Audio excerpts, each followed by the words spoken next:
Kita semua pasti udah sepakat kalau Indonesia butuh percepatan pembangunan infrastruktur.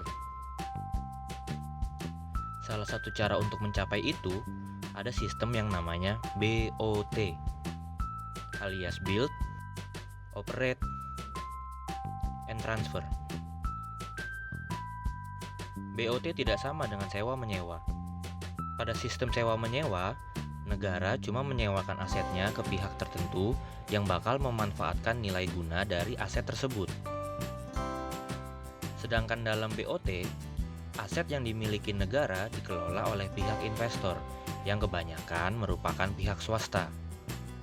Misalkan, negara punya aset tanah seluas 100 hektar dengan NJOP 100 juta rupiah pada 2015. Tanah ini dikelola oleh investor dengan modal 200 miliar. Maka investor bisa dibilang berani mengambil resiko untuk memberi nilai tambah pada aset milik negara. Dari uang itu, investor membangun gedung perkantoran di lahan tersebut. Perjanjiannya, setelah gedung jadi, investor akan menjadi pengelola gedung dan menyewakan gedung tersebut ke sejumlah instansi. Ini adalah pemasukan investor.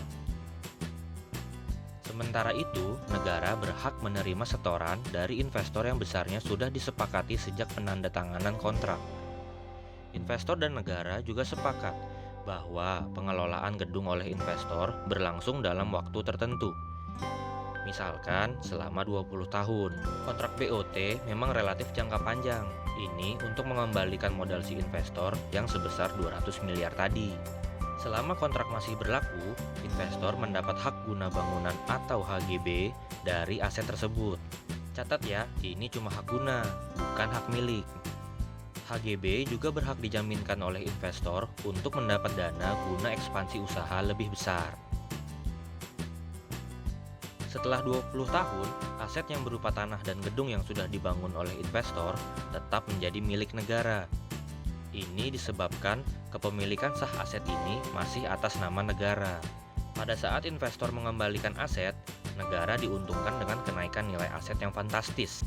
NJOP yang tadinya hanya 100 juta rupiah bisa naik menjadi 500 juta rupiah pada 20 tahun mendatang. Mengingat, investor telah mengubah kawasan tersebut menjadi aset bernilai tinggi. Jika negara diuntungkan, maka harusnya BOT menjadi sistem win-win solution antara pemerintah dengan pihak swasta.